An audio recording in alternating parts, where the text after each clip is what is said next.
ನಿಗಮದಿಂದ ತಗೊಂಡು ಸಾಲಗಳಿಗೆ ಬಡ್ಡಿಯಿಂದ ಮನ್ನಾ ಮಾಡೋದಕ್ಕೆ ಕ್ಯಾಬಿನೆಟ್ ನಿರ್ಣಯ ಆಗಿದೆ ಸರ್. ಸಾಕಷ್ಟು ಚರ್ಚೆಗಳಾಗ್ತಿದೆ ಸರ್. ಡೌನ್ ಮಾಡೋದು ಇಂಥ ಅನೇಕ ಉದಾಹರಣೆಗಳು ಇಲ್ವಾ ಹಿಂದೆ ಎಲ್ಲ? ಯಾರಿಗೆ ಸಾಲ ಕೊಟ್ಟಿದ್ದೀರೋ ಅವ್ರಿಗೆ ಕಟ್ಟೋಕ್ಕಾಗೋದಿಲ್ಲ ಅನ್ನೋವಂಥ ಸಂದರ್ಭದಲ್ಲಿ ಸರ್ಕಾರ ಅದನ್ನು ತೆಗೆದಾಕುವಂಥ ಕೆಲಸ ಮಾಡಿದ್ದಾರೆ. ಅದು ಕನ್ಸೆಷನ್ ಕೊಡುವಂಥ ಕೆಲಸ ಅನೇಕ ಸಂದರ್ಭದಲ್ಲಿ ಆಗಿದ್ದಾವೆ. ಅದು ಈಗಲೂ ಕೂಡ ಅಂಥ ಪ್ರಸ್ತಾವನೆ ಇರೋದ್ರಲ್ಲಿ ಏನು ತಪ್ಪು ಇಲ್ಲ ಅಂತ ಅನಿಸುತ್ತೆ. ಅಲ್ಲ, ಅಲ್ಪಸಂಖ್ಯಾತರು, SC/STಗಳು, ಬ್ಯಾಕ್ವರ್ಡ್ ಕ್ಲಾಸು ಅಥವಾ ಯಾವುದೇ ಸಮುದಾಯದಲ್ಲಿ ಕಟ್ಟೋಕ್ಕೆ ಶಕ್ತಿ ಇಲ್ಲ ಅಂದಾಗ ಒಂದು ಎಕ್ಸಂಪ್ಷನ್ ಕೊಡೋದು ಆ್ಯಸ್ ಎ ಸ್ಪೆಷಲ್ ಕೇಸ್ ಅಂತೇಳಿ ಹಿಂದೆಲ್ಲ ಮಾಡಿದ್ದಾರೆ. ರೈತರಿಗೂ ಮಾಡಿಲ್ವಾ? ರೈತರಿಗೆ ಸಾಲ ಮನ್ನಾ ಮಾಡಲಿಲ್ವಾ?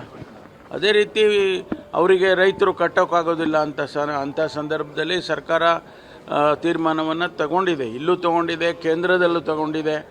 ಏನು ಹೊಸದೇನಲ್ಲ ಇದೆಲ್ಲ.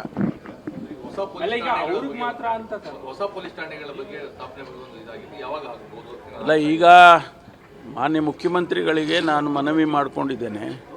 ಇನ್ನೂ ಹೆಚ್ಚು ಪೊಲೀಸ್ ಸ್ಟೇಷನ್ಗಳು ರಾಜ್ಯದಲ್ಲಿ ಬೇಕಾಗ್ತದೆ.